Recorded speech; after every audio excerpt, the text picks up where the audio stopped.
Welcome to How to Solve.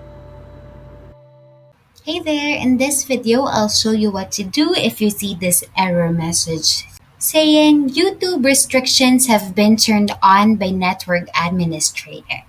Let's go. You probably find this error message really annoying, but don't worry, it's a lot easier to fix than you think.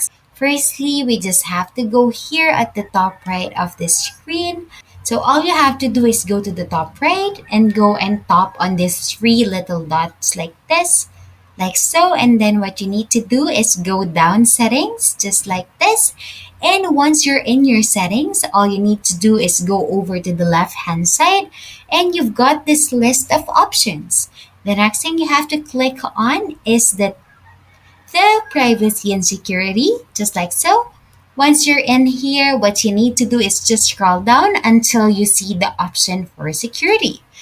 Once again, just tap on that and then scroll down this page until you get to see the advanced section. And what you need to do is make sure your secure DNS is turned on.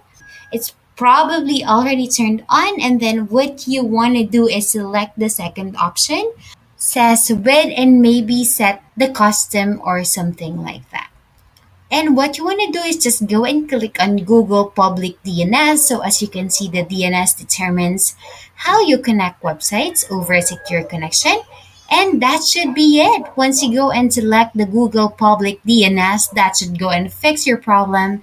So just come back to YouTube and go and refresh by clicking on the refresh button or Control and R. And yeah, that's it. Very, very simple. That's how we fix the error YouTube restricted mode turned on by network administrator. Please like and subscribe for more content. We'll see you in the next one.